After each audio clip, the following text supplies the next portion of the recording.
Let's move on to the Dressmaker, which we saw directly after Tangerine. Mm-hmm. Literally left Tangerine, went outside for 5 minutes, came back in. Same seats. Yeah. So another revenge film, another surreal film, because the best way to describe the Dressmaker is mad. That it's absolutely insane, because the trailers, it sets itself up as very pedestrian. Mm-hmm. That was the word I described when I was talking to you about it, because it doesn't seem much like it looked okay, but it didn't look like anything that was going to break the mold. The trailer does that thing with comedies where it's like really all of the funny witty lines in the first minute, and then the music changes to the ding ding ding ding on the guitar, and it's like, oh god, here we go. It's going to be one of those soppy. I mean, it has elements of that in the film, but then it has the dark moments. But then it has the dark things, like it's a lie, a murderer and a lesbian. She's a murderer. Yep. But it goes off a cliff halfway through that, just not in a bad way, but I'll get to that anyway. But it's directed by Jocelyn Moorhouse, whose last film was Unconditional Love in 2002, which I have not heard of, but that was her last film. So it's been a while since she made a film. It's based on a book, so there's something for that. But Kate Winslet is an actress that I've never been particularly fond of. I guess that's the way to put her.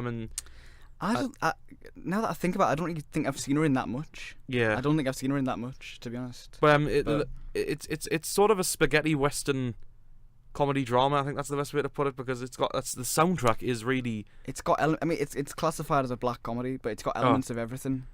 It's all over the place. Yeah, I'll get to why. Yeah. But so Kate Winslet.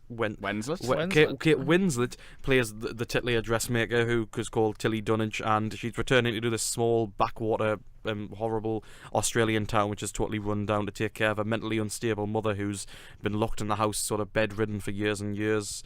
And she is sort of a femme fatale and just like sort of on a warpath, essentially, trying to sort of not trying to get her revenge at first, just sort of trying to set the record straight with all the people in the town, because they believe she killed a small boy when she was young in the town, and they still resent her for it. So they are very much sort of against her, and she makes all these extravagant dresses.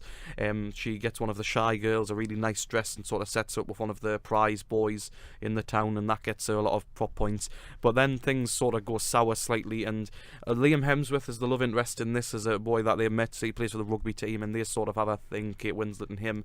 But I really do want to get to what happens in this film when it sort of goes on as you expect it to. There's the high points, there's the low points. There's Hugo Weaving's brilliantly extravagant detective, who's really, really, really funny. It's funny, and it's got those story beats where you expect things are going to happen, emotional moments. There's kisses, there's love, there's romance, and then something happens, and it all goes very, very surreal, because it's so strange because I can't spoil it. No. So it's so strange what happens, and then the tone just shifts completely, and after that the entire film sort of flips on its head, and multiple events happen where it's like, okay, I guess we just got to go with this. And that's not in a bad way, because it goes a lot more for a revenge to sort of like Clint Eastwood and Unforgiven, more than like just a general like comedy genre. It just completely goes completely insane and completely off the cliff of sanity, even, because it's just you cannot just explain what's going on a lot of the time, because it's exactly the opposite of what you've seen for the previous 80 minutes. Joe? Oh, yeah, it's 2 hours long as well. Oh yeah, and it's 108. Well, yeah, like it's a strange one. It is a strange one. I mean, it does kind of hit all the beats of a romantic kind of comedy thing, but then yes, the tone really does change after that. Supposedly typical of this kind of Australian it's comedy. Aussie humour, definitely, hands down. Very jet black. Yeah, jet black, like ridiculously jet black, because it just goes. Obviously, I'm not spoiling the scene, but I think we all know what we're thinking. The Hemsworth scene, after that, it just goes like. That's what I was trying to. Yeah, we can't see it. We can't see it, but like that. Like what? I mean, the one thing I can say for it is it's completely unpredictable. I never knew what was going to happen next, and I never knew quite what genre it was going to fit in, because each scene is something different, which is fine if it works, and I don't think it did. I know that's what they're going for. I know the intention is to be a dark comedy with lots of twists and turns and kind of a bit of everything, but I think it goes too quickly between them. Yeah, it does. To the point where you lose story threads. I mean, only about halfway through did I realise what was going on from the start, like why Tilly came back and the whole murder thing. And then when it's resolved, it's But then it just it doesn't really click in until quite a long time. The problem is when it goes off the deep end, it's pretty much in the last 20 minutes. Complete and it just goes bum bum bum bum. Literally the last 20 minutes. Literally, like it's just like right, we'll just do all this bump. Now we're finished, done.